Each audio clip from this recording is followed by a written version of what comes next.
much, guys. First of all, the panel before this, you guys killed it. Amazing job. But you've met the rest of them. Now, this is Michele. Hi, everybody. Oh. It's good. Scream. You can go loud. Michele, why don't you introduce yourself because they've already introduced themselves. Hi, everyone. For those of you who don't know me, I am a professional volleyball player. I am also a motivational speaker, and I'm a coach, and I'm a youth advocate and sports advocate. Amazing. Guys, it's a dead crowd. Woohoo! Yes. I think they wanna take their lunch right now. So There's a few words I learned in Filipino. I learned mahal kita. Mahal kita. I love you too. Yeah. We love you too. Josh, you gotta teach me some more Filipino. Mabuhay. Mabuhay. Thank I have you, to teach you the Kuya. other words later. Salamat. Bukas. I learned bukas. Yes, tomorrow. It's Tomorrow. bukra. It's bukra in Ngayon. Ngayon is today. I'm doing good. Woo! Perfect. So we're here today to talk about how the digital world helps in boosting tourism, and they aid each other hand in hand. So I'm going to go one by one, and I'm going to ask you first your vision of how you see technology aiding tourism and the future of it. So I'm going to start with Josh. Oh my God, it's easier when I'm the moderator. So, My I pressure. like to put you under pressure. so what can I say? Living in Dubai for 16 years, I feel like I have seen the most modern city, and it's very technological. Every week, or safe to say every month, there's a new building being built, and I've been traveling a lot. So for the past 2 years, I've been traveling in Europe for work. But still, for me, don't quote me on this, although like this is public, but I feel like Dubai is the safest. And I don't want to encourage you when you go to Dubai, but even if you leave your phone or your bag, on the table, nobody will get it. That's how safe Dubai is. And for me, that's innovation. When people are actually very comfortable with the technology that the government implemented in the society. So for me, the best way for us to boost the economy, I'm not an expert when it comes to that, but I feel like we need to also take care of the people because they're the ones who's actually living in that city. So for me, that is how you actually boost an economy. So you're saying not only to use digital platforms to boost tourism, but also to use technology to aid the safety and everything about tourism, Correct. which also boosts tourism. I just want to add, Sara, that probably you've seen some of the malls in Asia, not only in the Philippines. When you go inside, there's a lot of security. But have you seen any security guard in Dubai Mall? No. There's none. And Because we have cameras everywhere. this is technology for me. Yes. And you know what? Even though it's Cartier or whatever, jewelry or whatever expensive product it is, it's not guarded. Yeah. Not because of the camera, but because of the respect of the people as well. So for me, that is innovation. It's also about the character of the people. So it's using technology 360 for tourism, not just to advertise and boost tourism. Correct. All right. Correct. What about you, Sabrina? So earlier I kind of mentioned a little bit about ATIN and scenting technology and how we collaborate and work with brands to be able to sort of attract their consumers, allow them to have brand recognition and brand loyalty over the years. So I would use, for example, one of our clients is Mactan International Airport, and so they basically commissioned us to create a signature fragrance that emulates the essence of Cebu City. And so when travelers come and visit the Philippines, they're first greeted with this sense of smell that they inhale when they land on the tarmac or when they go through the tunnels to go through the airport. So I think in that way, we are aiding in local tourism by creating these signature fragrances for them. The B2C side of our brand is truly focused on creating distinctive Filipino fragrances to kind of tell the story of the Philippines to the rest of the world. And by doing so, obviously, promoting Philippine tourism, Philippine destinations. Our fragrances are, for example, notes of like dalandan, a local fruit, which is like a blood orange fruit, or the special flower ilang ilang, which is not many people may know, but ilang ilang is actually a local flower that is in basically almost every major perfume there is in the world. So it was introduced by the Philippines back in an expo a long time ago as a Philippine flower, but now it's in almost every major perfume there is. We also, as a company, have delved sort of now into other projects. So we actually have an art exhibition going on right now in Estancia Mall. So if anyone wants to go and see it, but it's Michelangelo's Sistine Chapel, the exhibition.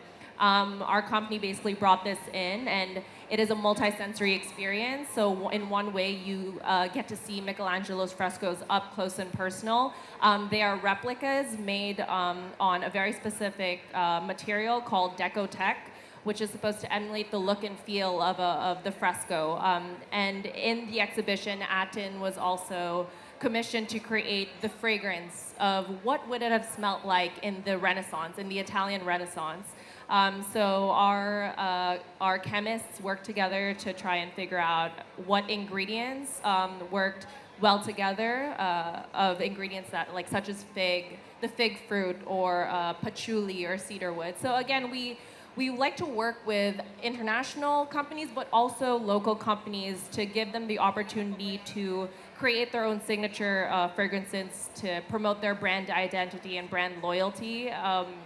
We want to be able to help them make, again, meaningful relationships with their consumers through the sense of smell.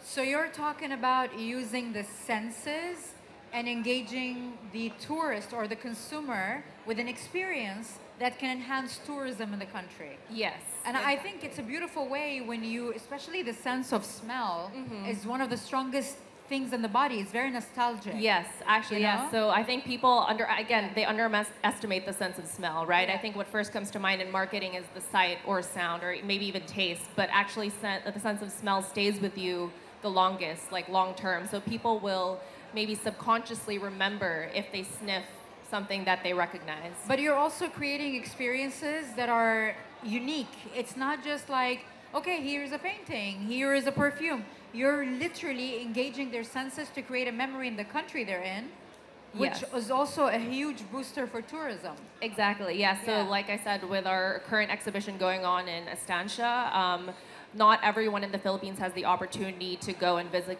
the Vatican. But also, we are the first in Southeast Asia to hold the exhibition. After it's traveled all around the world, the Philippines is the first country in Southeast Asia and the second country in Asia to have this. So we're actually also inviting people from neighboring countries to come see the exhibition as well. So Sabrina, what does the Vatican smell like? Okay, so a lot of people may, especially in this country, I think the sense of smell here, they like citrusy, fresh fragrances, but in the Italian Renaissance, yes, Josh asked me this yesterday, but in the Italian Renaissance, I think there was like a muskier scent. So You know, when you say Italian Renaissance, I think of leather and musk. I don't yes, know why. yes. So we actually concentrated the perfume on notes and ingredients such as patchouli and cedarwood and black pepper, ingredients that were used frequently in that time. I'm curious, how strong, because they call them the nose. Yeah. How strong are you as a nose? I would say that it's definitely a talent and something I think that is a gift and also a curse. Wait, if you smell me, can you break it down? I could probably give you some. Okay, we can tell. So she's definitely not from here because she's not from here. No, she's got a little bit of, I think there's maybe a little bit of rose, a little bit of oud, definitely oud. I can definitely sip the oud. That's a cliche. I'm an Arab. Of course I have oud on. Yeah, but I think there's a little floral element to it as well. Is. Yeah, Yeah, floral, it's rose, yes. musk and... I think there's a little bit of tuberose in there as well. That's what I think. I can You smell. would know better. I wouldn't know about that. If you smell someone, can you recognize the brand? For the most part, I think Really? Can you so. smell- Okay, recognize this. Gucci Bloom. She knows that, but what do you think mine is? I meant to smell it again. Oh, honestly, that could be anything from like Armani Privé. Is it Armani Privé? No, Like it's Gucci. Oh, Sound, it's also Sound of the Gucci. Snake. Sounds of the Snake. But you're Okay, close yeah. because they smell the They same. smell similar. Yeah, 100%. She's a good nose. Yeah. James, Yes, are it's- you a good nose? Not so much, not so much. You know. All right, James, how do you see the digital transformation and tourism world? How do they coexist? How do they support each other? I think when you think about the digital transformation and incorporation with tourism, digital tourism, for one, in the Kumu side of things, as a live stream platform, 90% of our users are Filipino, and then majority of them are in the Philippines, but the second populations are most likely OFWs from all around the world.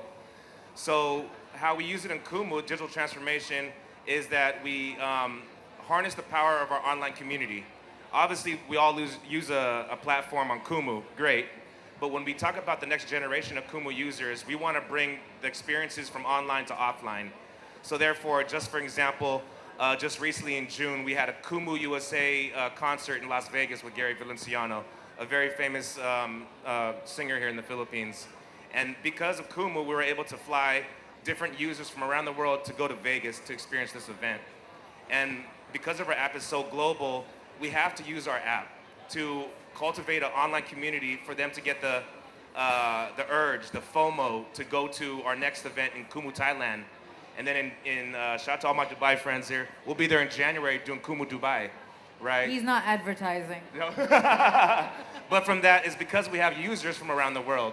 We have users that Filipinos from around the world that enjoy our platform, but also want something outside of the online space.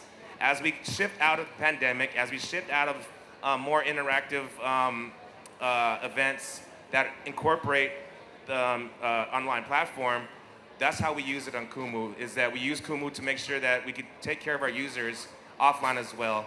And that also benefits digital tourism here in the Philippines, because everything that we have on Kumu with content, it might be a traveling show, it might be Michele on Kumu talking about her traveling experiences. That is something special on Kumu because it's so distinct to the Filipino. We're basically advertising Filipino tourism every single day. Whether they users from Davao or Cebu or from up north, our app really creates that FOMO saying, when are you coming back to the Philippines? Or when are you gonna visit me, leave Manila and visit me in Singapore? So our app really hones that, and we target our users and our events because of our global user base. So I love how each one of you has like a different perspective. She's talking about experience and engaging the senses. He was talking about using technology in creating safety, and that can boost tourism. You're talking about the power of community. Yes. Yes. And how a community can actually boost tourism through a platform. Exactly. Wow, that's amazing. I heard your app is bigger than TikTok. Oh, we compete with TikTok. We like to say we're a little bit bigger than TikTok because of the fact that in the Philippines, that's our only app. TikTok has different components, which are all great, and we have a lot of creators that are on TikTok as well. But for the live streaming app, based in the Philippines, we are number one, especially being a Filipino-centric app.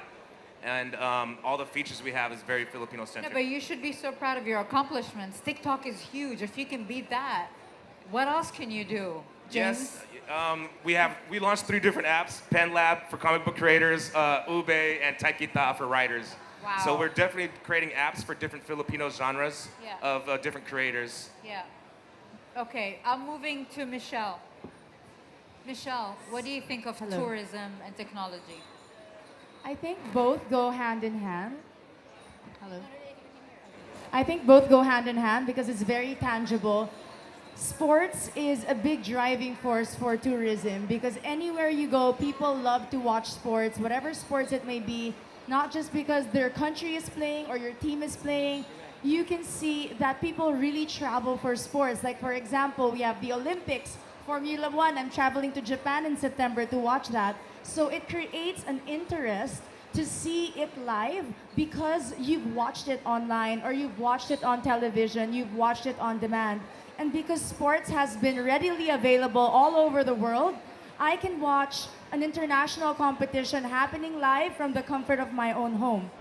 And one day, I would dream to go there and watch it live. So that creates tourism. That really sparks interest to travel, to experience. And what James said a while ago, there's FOMO. And I agree with that. Because when you see on Instagram, when you see on social media, people traveling, people visiting, people watching certain events, you tend to want that for yourself. And that would, you're not going to go alone, you're going to bring a friend.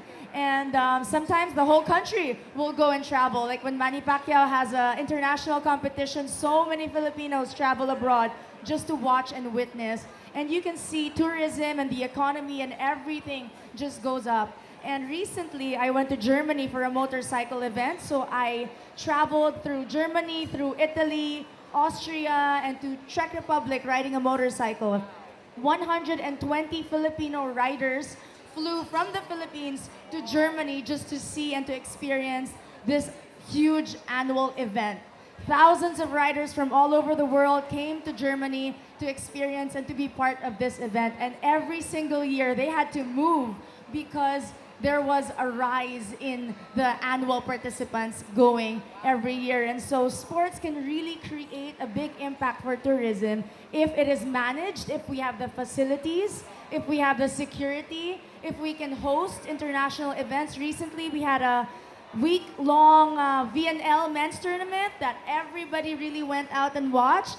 And all the other countries, they come to the Philippines and they see how Filipinos support these athletes, and they want to keep coming back. And it's a great also a great testament also to our hospitality and to how passionate Filipino fans are.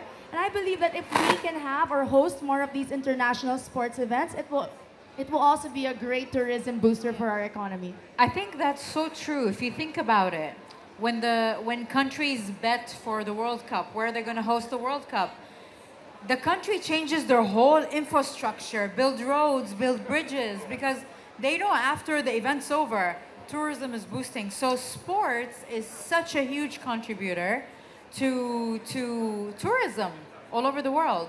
Is there a lot of sport events that take place in the Philippines that are like worldwide known? Yes, so upcoming we have the FIFA Basketball World Cup, so I hope that people come out and watch. So we have a lot of countries coming over here and we'll be playing in MOA Arena in Araneta. And this is a big event, and the USA is also coming. I'm a silent fan, so a lot of people are really going to be watching this and are really asking and really working hard to buy those tickets, because I heard they're not only expensive, but they're also gonna sell out fast. Yeah. So a lot of people are really flying over here just to watch different countries play. Got it. Okay, I have another question. When it comes to authenticity of using social media to boost tourism, I've been catfished before. I've been catfished where content creators create this crazy video, and it's like this amazing movie trailer, and when you watch the movie, it's crap, And I flew all the way to that country, and it was nothing like what the content creator showed me. So, what do you think when it comes to being authentic and versus just like getting what's done to get paid when it comes to promoting tourism on social media? Like, what is your idea about it, Josh?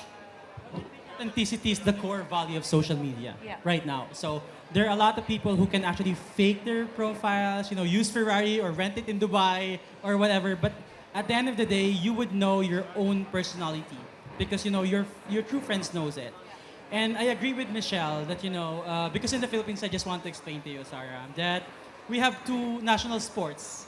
We have boxing, actually three: boxing, basketball, and beauty pageants. So. Correct me if I'm wrong, 2016, Miss Universe was held in the Philippines. And there were like millions and millions of people who actually came here. And it's connected also to authenticity because if people likes boxing or basketball or beauty pageants, then you cannot go wrong about it. So, Got it. What about you, Sabrina?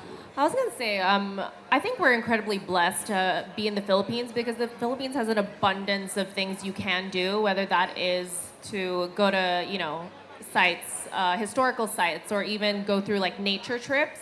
So in terms of I think viewing it on social media, there really isn't I personally don't think there's that much more to add than basically showing what we already have. And in specifically with my industry, even in terms of conceptualization of, like I said, distinctly Filipino fragrances, I have so many inspirations. So it's not really trying to, be unauthentic when you already have a really incredible place to be inspired by. For coming from my side, on the live stream platform side, authentic self is premium. You can't fake a live stream because you're live, diba? Yeah. So YouTube or Instagram or even TikTok, you could edit those short clips. Pero for Kumu, we're live stream.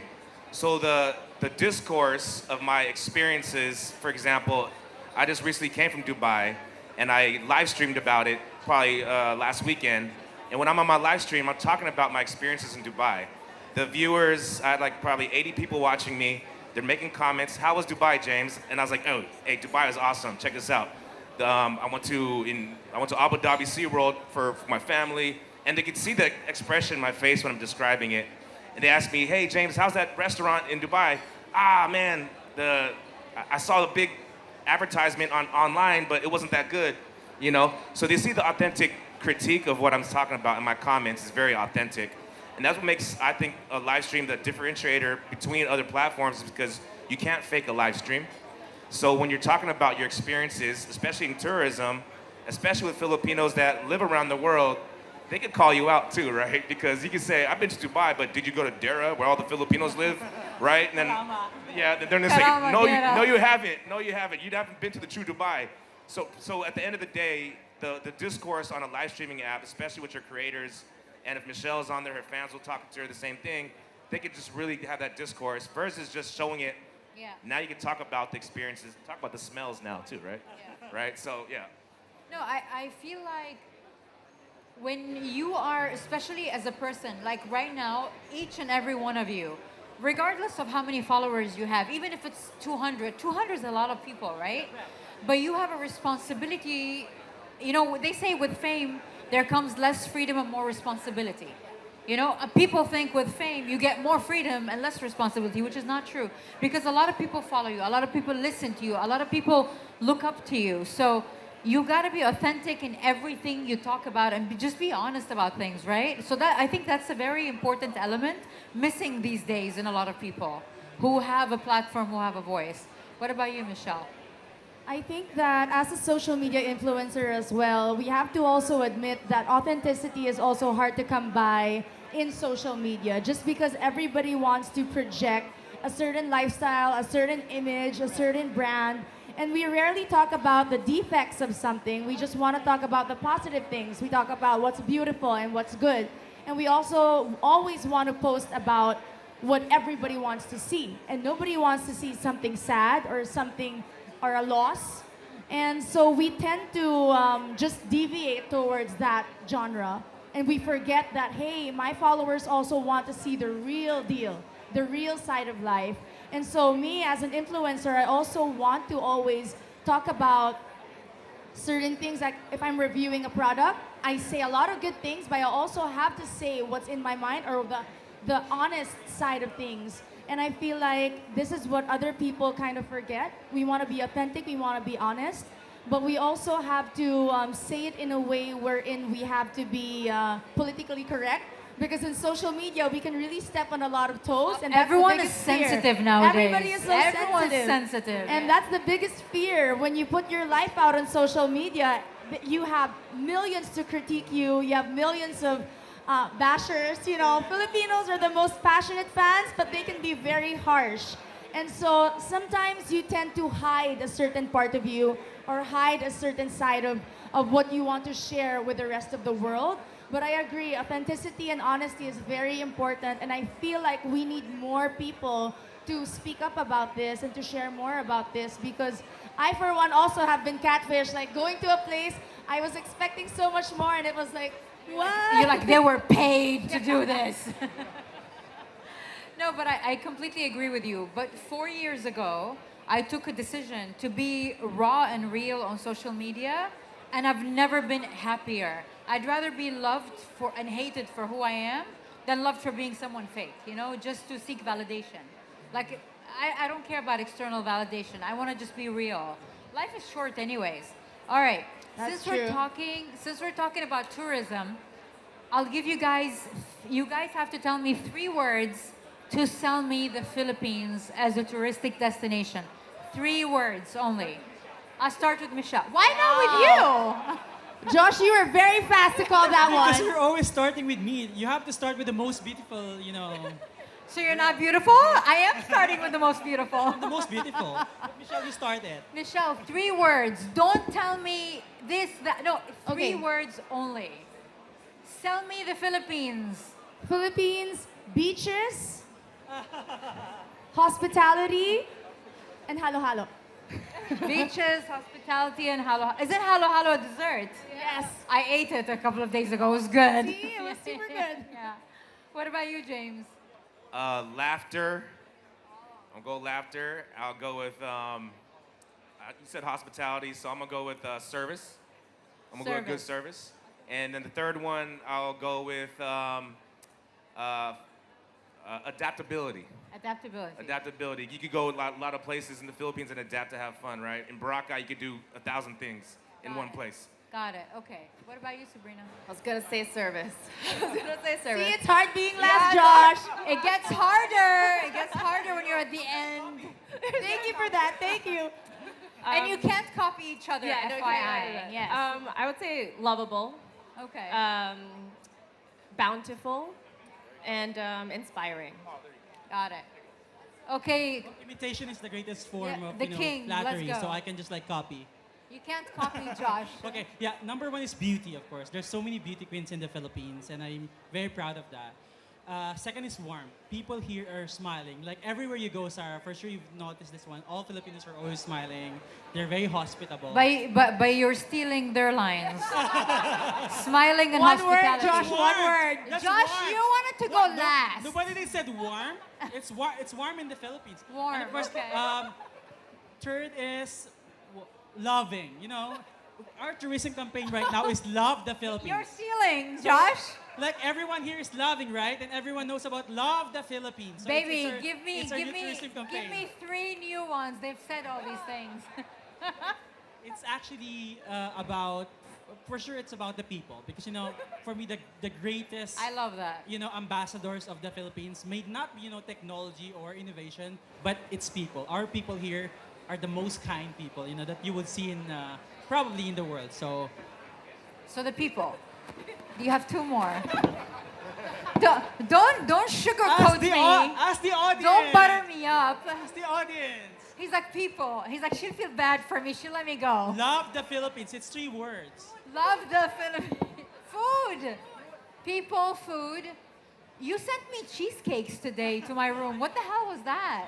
It's actually the best cheesecake that we do have. I'm not mentioning the brand because, you know, they're not paying us. But it's the Such best. an influencer. Yeah, it's the best cheesecake in the Philippines. And I sent it to Sara. I'm happy you're- that you like it. No, you're right. So food, people. Last thing, tell me. Romance. Romance. people oh! You find love in the Philippines. I unique. want to romance. I want to That's- move here. That's unique. You can find more romance in the Philippines than in Paris. So Wow, I love that. I love that. One last question. I just need a yes or no. Do you feel like because I do you know what I'm gonna ask? Do you have you ever been to jail? You said yes. No. Do you feel like because you lived abroad for so many years, do you feel like no matter where you are, whatever you're doing in the world, are you promoting your country back home? Can I answer it first? Yeah. Oh, now you want to go first, huh? You know what? I've been to more than. I'm blessed to be working with a travel magazine and for my work with Miss Universe franchises. So I've been traveling and I've traveled to more than 60 countries. But still, I would promote the Philippines in a heartbeat. Actually, we have an edition for the magazine that's dedicated entirely to the Philippines, and that's in collaboration with the Philippine Tourism. So our cover, if you can actually show Ian, is can I show it? Show me Ian. Give it to him. So, of course, everyone knows her. She's our vice president, our beloved Sara Duterte. So, And our vice president has been like so inspiring to promote the Philippines, and she's always like messaging and telling me to love the Philippines. So for me, my greatest goal is to also promote my country wherever I go. The reason I ask you guys this question is because a lot of people, when they leave their country, I've seen some who are very patriotic and they push for the country no matter where they are, even if they were born in a different country. And then you see the other part of people who they disconnect completely and they don't care. They even like push negative image towards their country because they have a bitter feeling inside from whatever experience they went through. You know what I mean? But what about you, Sabrina? Well, simply to answer your question, yes. I think the backbone, especially of our brand ATIN. ATIN actually, for people who don't know, ATIN means ours in Tagalog, in the local language. So we're very passionate about really, again, telling the story of the Philippines. We want to incorporate in other parts of the world, make it a worldwide renowned proudly Filipino brand. Amazing. James? For me, of course, I have to represent the Philippines. I wouldn't move my life from California and move all the way here to Manila to start a Filipino-centric brand without that love. And now I'm able to represent our company and the Philippines everywhere I go around the world, and I love it. Amazing. I'm very proud of it. Amazing. That's amazing. Michele? Please make your answer long, so to actually consume the time, Michelle. No problem. And not go back I to me. have been very fortunate to be able to represent the Philippines not only in sports, in beauty pageants, but also on a motorcycle. So I've always held that Philippine flag close to my heart because I'm really proud to be a Filipino. And even though, this country may not be perfect, there are a lot of things that we want to improve on, but we have to work hand in hand with those people who want to improve our country. And I feel like we can't also find fault with people who leave and find a better life because they have also experienced something better out there. And I just feel like everywhere we go, we always have something close to home in our hearts, whether it's the values, the food. We can never get rid of being a Filipino, and I hope that we wouldn't want to. I love it. I love Filipinos. Mahal kita. Yes. Mahal ka Thank rin you. namin. Thank you so much, guys. Do you guys have any questions?